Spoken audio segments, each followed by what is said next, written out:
പറഞ്ഞതാ. ഇപ്പോഴേ ആ കുട്ടിയുടെ പഠിപ്പ് നിർത്തുക പറഞ്ഞാ ഇത്തിരി കഷ്ടമല്ലേ ടീച്ചറെ? അയൽക്കാർക്കേ മൂക്കിന്റെ അറ്റത്ത് വിരൽ വെച്ചിട്ട് അയ്യോ കഷ്ടം എന്ന് പറഞ്ഞിട്ടങ്ങ് പോയാ മതി. വല്ലവന്റെ മക്കളെ പഠിപ്പിച്ച് കൊമ്പത്ത് കയറ്റി ഇരുത്തിയേക്കാമെന്ന് ഞങ്ങൾക്ക് വഴിപാട് വല്ലതും ഉണ്ടോ? ജാനി ഞങ്ങളുടെ മകളല്ലെന്ന് പ്രമീളയ്ക്കും അറിയാലോ. എനിക്കും 2 മക്കളുണ്ട്. കാക്കയ്ക്കും തൻകുഞ്ഞ് തന്നെയല്ലേ പെൺകുഞ്ഞ്. അവരെ ഒന്ന് പഠിപ്പിച്ചൊരു നിലയിലാക്കണമെന്ന് മാത്രമേ എനിക്കുള്ളൂ. അത് വേണം, വേണ്ടാന്ന് ആരും പറയില്ല.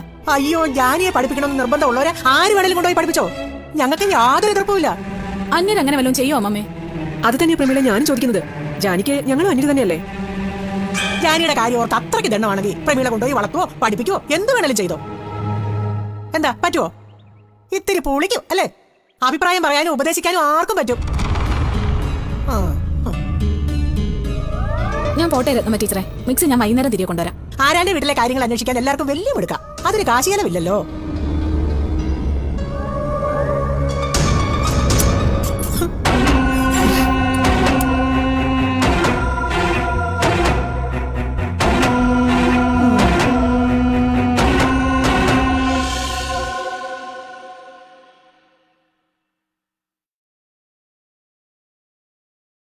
എന്താടി പ്രത്യേകമായിട്ടൊരു ചീകിമിനിക്കലും ചമയൊക്കെ ഉള്ള സൗന്ദര്യമൊക്കെ പോരെ? നിനക്ക് വല്ല പരാതി ഉണ്ടെങ്കിൽ അത് ആൾക്കാരുടെ അടുത്താണോ ബോധിപ്പിക്കണ്ടേ? ഞാൻ ആരോടൊന്നും പറഞ്ഞില്ല. ഞാൻ നിന്നെ ഹ്യൂമാനിറ്റീസിനാണ് ചേർത്തതെന്ന് നീ പ്രമീളോട് പറഞ്ഞോ? പറഞ്ഞു. അത്